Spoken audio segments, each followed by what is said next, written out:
नमस्कार, मैं प्रियांशा लाजरस और आप देख रहे हैं न्यूज प्लस 21। आइए एक नजर डालते हैं देश विदेश व राज्य के दिन भर की 21 प्रमुख खबरों पर। छत्तीसगढ़ से विदा हो गया मॉनसून। 10 सालों में तीसरी बार देर से लौटा। चक्रवाती तूफान की वजह से दिवाली पर छा सकते हैं बादल। जम्मू कश्मीर के टेरर फंडिंग मामले में 4 जिलों में 14 जगहों पर पुलिस ने मारी रेड। मध्य प्रदेश के मंत्री ने राहुल गांधी की तुलना दिव्यांग कलाकार से की, छिड़ा विवाद। जैकलिन फर्नांडिस की अंतरिम जमानत 10 नवंबर तक बढ़ी। पश्चिम बंगाल चक्रवात को लेकर अलर्ट। एनडीआरएफ की 14 टीमें तैनात की गई।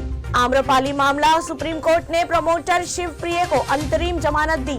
रामोजी ग्रुप के एमडी रहे अटलूरी राम मोहन राव का निधन। रविवार को होगा अंतिम संस्कार। बंगाल की खाड़ी में बन रहा चक्रवाती तूफान भारत के बजाय बांग्लादेश में दे सकता है दस्तक। गहलोत सरकार पर धब्बा है दलितों का धर्मांतरण, बोले बीजेपी सांसद किरोड़ी लाल मीणा।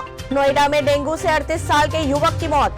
36 ब्रॉडबैंड उपग्रहों के पहले व्यावसायिक प्रक्षेपण के लिए इसरो तैयार। उल्टी गिनती शुरू। पाकिस्तान को आतंकवाद के खिलाफ विश्वसनीय कार्यवाही जारी रखने की जरूरत, भारत का ऐलान। केंद्र ने राज्यों से कहा प्रसारण गतिविधियां बंद करें, प्रसार भारती माध्यम का करें इस्तेमाल।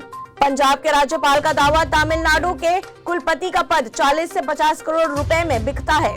बिहार में 2 धर्मों ने मिलकर गाया रघुपति राघव राजा राम, पेश की भाईचारे की मिसाल। मध्य प्रदेश के रीवा में सोहागी पहाड़ पर 3 वाहनों की भीषण टक्कर, 15 मजदूरों की मौत, 40 घायल। कनाडा ने नई हैंडगन बिक्री पर प्रतिबंध लगाया। देश में बढ़ रही थी गन वायलेंस। 338 करोड़ का जुर्माना लगाए जाने पर गूगल ने कहा भारतीय उपभोक्ताओं पर पड़ेगा असर।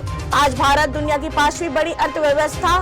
7-8 साल के अंदर हमने लंबी छलांग लगाई, बोले पीएम मोदी। डोपिंग जांच में फेल होने पर टेनिस खिलाड़ी सिमोना हालेप पर लगा अस्थायी प्रतिबंध। फैमिली संग दिवाली मनाने के लिए डबल शिफ्ट में काम कर रहे आयुष्मान खुराना बोले, मैं उत्सुक हूँ।